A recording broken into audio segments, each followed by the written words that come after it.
just like someone reading Dan Brown, Hillary Clinton and Christie need some help turning the page. In Clinton's unpleasant chapter this week, a raft of tales about donations to her family foundation from foreign governments, some of them skeevy as hell, and companies that she promoted as Secretary of State.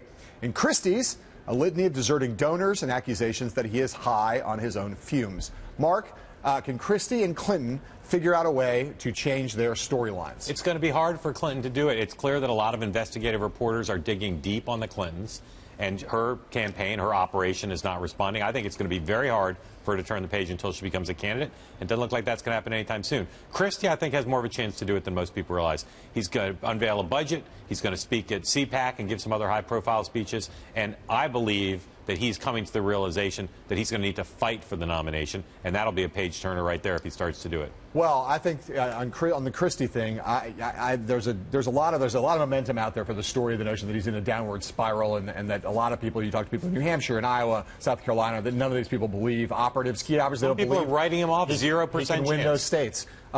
I think he has to take questions from someone. That's the key thing to me. The speeches, all the rest of it can help, but he's got to take questions. There are a lot of things out there. Got a town hall on Wednesday in New Jersey. But I think I think that'll help. But I think he's got to take some questions from the press. He's got to stand up and take some questions, or he's never going to be able to turn the page until he's answered questions about this mounting litany of things. What could she do to turn the page before she's a candidate? Well, I agree with you about that. I think it's a lot harder for her. I really don't know. I really can't. I've spent all day thinking about it as we've talked about this topic. I don't know, beyond becoming a candidate or getting out and engaging with voters, doing something that makes people suddenly say, hey, wait, now she's like behaving in a different way. I mean, literally, I think launching her campaign would be the way to do it. Basically not responding to these investigative stories, some generated by the press, some by opposition research. By not responding, I think it's settling in a meme, which has existed before and is so deleterious to her interests, which is the Clintons have a lot to hide. You know, and yes, I agree with that. And, you know, now there's a story out in the New York Times just today saying that she's now hired a firm to do self-oppo on herself. Again, not a great story to have out. Not that there's anything wrong with doing it, but again, it kind of feeds the narrative that they're kind of scrambling and trying to figure out how to cover stuff up.